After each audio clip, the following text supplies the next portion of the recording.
వాడు మహానాడుకి అయితే చాలా మంది కార్యకర్తలు కానివ్వండి, నాయకులు కానివ్వండి, చాలా మంది అయితే ఇక్కడికైతే వచ్చారు. అందులో వీరాభిమానులు అయితే సైకిల్ తొక్కుకుంటూ ఇక్కడికైతే వచ్చేసారు. సార్ ఎవరి నుంచి వచ్చారు? పెనుగొండ. ఎంత దూరం సార్ ఇక్కడ నుంచి?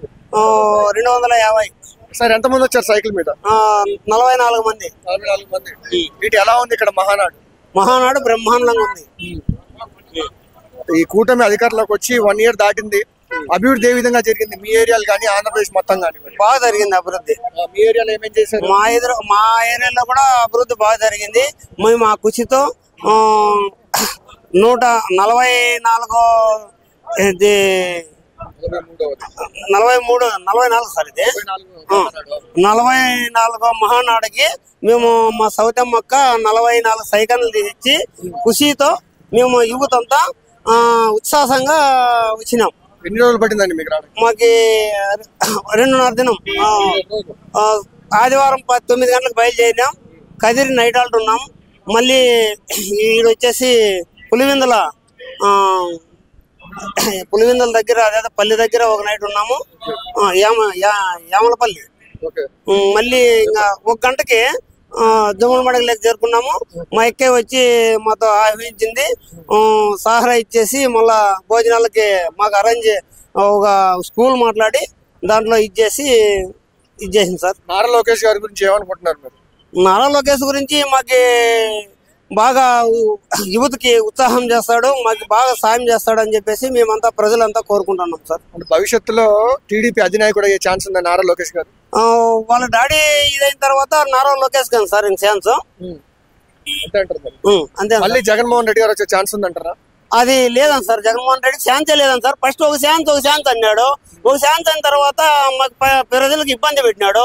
మళ్ళీ ఇంకెట్లుతారు సార్ ఛాన్స్? లేదు సార్ ఛాన్స్. సార్ మీరు ఎక్కడి నుంచి వచ్చారు? కాకినాడ జిల్లా కెల్లంపూడి మండలం. అక్కడి నుంచి ఇది కడప ఎన్ని కిలోమీటర్లు వస్తుంది? 600 కిలోమీటర్లు దూరం నుంచి ఇక్కడికి వచ్చారు. 3 రోజులు ఉంటున్నారు. ఎలా ఉంది సార్ ఇక్కడ మహానాడు ఏర్పాటు? చాలా బాగున్నాయి. ఎక్కడ ఏది తీసుకుపోకుండా ఒక తెలుగుదేశం సభ్యత్వం చేయించుకున్న ప్రతి ఒక్కరిని లోపలికి ఎంట్రీ ఇచ్చారు. వెళ్ళిన కానించి బయటకు వచ్చే వరకు కూడా అంతా స్నాక్స్ కానించి భోజనం అన్ని ఏర్పాట్లు కూడా బాగా చేసింటారు.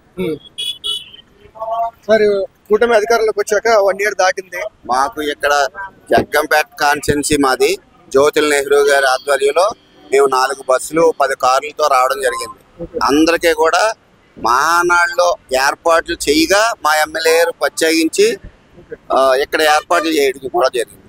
ఓకే సార్, మన కూటమి అధికారంలోకి వచ్చాక 1 year దాటింది. ఎలా ఉంది అభివృద్ధి అనే విషయానికి ఇంకా చంద్రబాబు నాయుడుకి మారిపోయారు.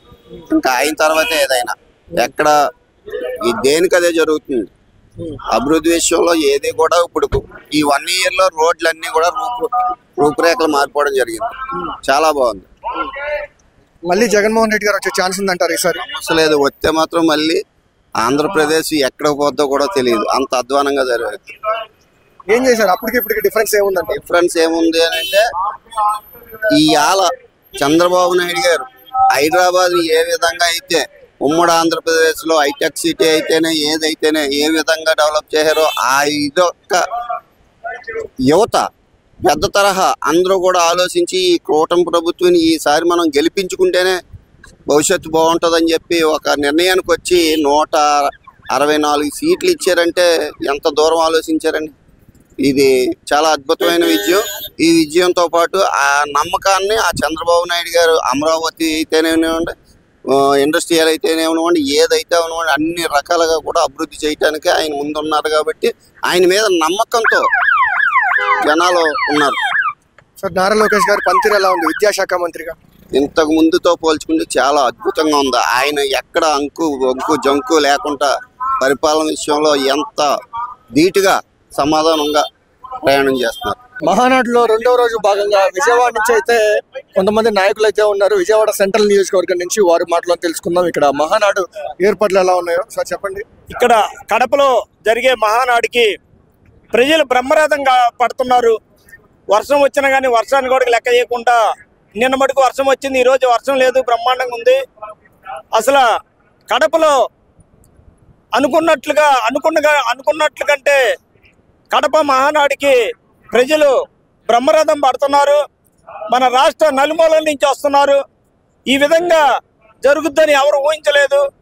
ఆల్రెడీగా 7 నుంచి 8 లక్షలు కడప మహానాడికి రావడం జరిగింది. అందరూ ప్రతి ఒక్కళ్ళు ఉత్సవంగా రావడం జరిగింది. ఈ మహానాడు బాగా బ్రహ్మాండంగా జరుగుతుంది.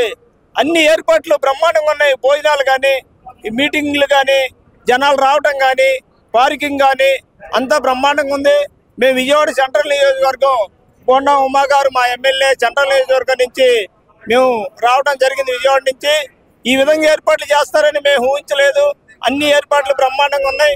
ఇంకా రేపు లాస్ట్ రోజు కాబట్టి మీటింగ్ ఉంది కాబట్టి రేపు ఇంకా ఎక్కువ, రేపు 10 లక్షల మంది వస్తారని నేను ఊహిస్తున్నాను.